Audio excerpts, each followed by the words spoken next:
The rise in cancer rates worldwide is absolutely frightening. I think it's very legitimate to call it an epidemic. The statistics are sobering. The World Health Organization estimated that in 2020, worldwide, there was about 18.1 million new cases of cancer, whereas in 2022, just 2 years later, it's gone from 18.1 million up to nearly 20 million. And in fact, according to the World Health Organization, if this trend continues, by 2050, worldwide, there's going to be 33 to 35 million new cases of cancer, truly an epidemic and truly a real major health issue affecting every single person everywhere in the world. So yes, that's a huge problem. For a long time, cancer was considered a disease of old age, the result of accumulated DNA mutations, weakened immunity, and years of exposure to carcinogens. But today, because of nanoplastic exposure, mutations can begin to build up in the body at much earlier stages of life. There's an increased rate of cancer worldwide in children and also in people much younger than I used to see. So what's going on now is that we're having a rise in people getting cancer, children, young adults, and it's probably not due to smoking or alcohol or anything. There seems to be something else, something in the environment that is causing this cancer at an alarming rate, and it's getting worse. So a very serious problem, yes. And again, one of the possibilities that could be accounting for this, we'll be talking more about it, is indeed nanoplastics. We observe in the last 30 years that in some countries we observe early onset cancerogenesis, so that tumors are diagnosed more early than previously. So that was like colorectal cancer are observed earlier and diagnosed earlier than 30 years ago in average. A key role in tumor development may be played by mitochondrial dysfunction, caused by exposure to nanoplastics. This happens through the accumulation of mutations in mitochondrial DNA and the disruption of normal cell death mechanisms, which together reduce the body's ability to eliminate damaged cells and increase the likelihood of these cells transforming into tumor cells. So these tumor cells are very aggressive, and normally they don't take anything up which they cannot use. So, I mean, what could happen? I mean, this is hypothetically that they can produce some energy out of these plastics, or somehow some pathways are activated which are helping the cells to move faster. That could be.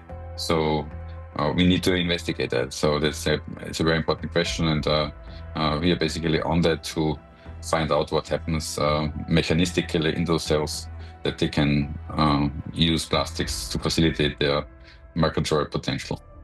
Nanoplastics increase levels of reactive oxygen species in organ cells and tissues, causing oxidative stress that accelerates the growth of cancer cells, helps them spread to other tissues, stimulates formation of new blood vessels, enhances inflammation, and weakens the immune system.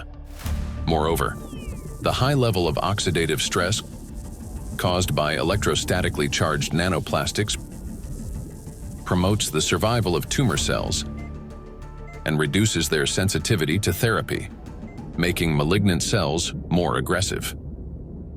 Anything that damages the normal cell DNA that is responsible for the growth and division of cells, that damage can contribute to that cell becoming malignant, growing and dividing and spreading uncontrollably. That's what cancer is. And that is certainly a concern about the effect of nanoplastics.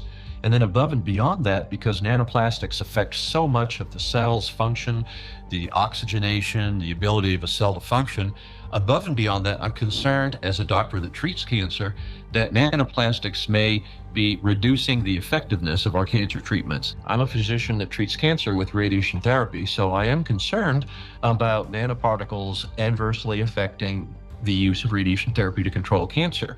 And there's actually been some preclinical research on this that does suggest that the nanoparticles, and certainly contributed to by the typical negative charge that they have, in addition to adversely affecting cells, can actually reduce the effectiveness of radiation therapy. There's certainly a significant theoretical reason to believe that the nanoparticles may reduce the effectiveness of cancer treatments, not only my modality of radiation therapy, but certainly I have the same concern about it reducing the effectiveness of chemotherapy or other systemic treatments or immunotherapy. Research by the Medical University of Vienna has shown that micro and nanoplastic particles remain inside cells far longer than previously believed, as they are passed on to newly formed cells during division.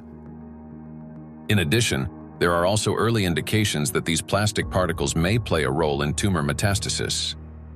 So that's one of the problems, that the tumor grows very quickly and then also disseminates. And what we observed is that these particles are kept by the cells even after cell division, and then they are helping the cells to migrate quicker, so they can move quicker. And that's a property which we also observe in tumor cells when they are in the body, so that they can move to other places and even metastasize. And so we have to assume that also in the body, that these tumor cells can basically use those plastics to proliferate and move around in the body. When I came to this plastic topic, I thought myself, that this is, we introduce here material which is potentially toxic, potentially accumulating over the years, over the decades of the centuries, so maybe for a very long time, affecting our health, but also the evolution. I not only mean the cancer evolution of how cancers originate, but even the evolution of new species and the evolution of the whole ecosystems. Nanoplastics affect every system in the human body. They act as a trigger, setting off a cascade of processes that lead to serious illnesses, all because of their electrical charge. Today, we know that nanoplastics play a significant role in the development of conditions that have become the leading causes of death worldwide.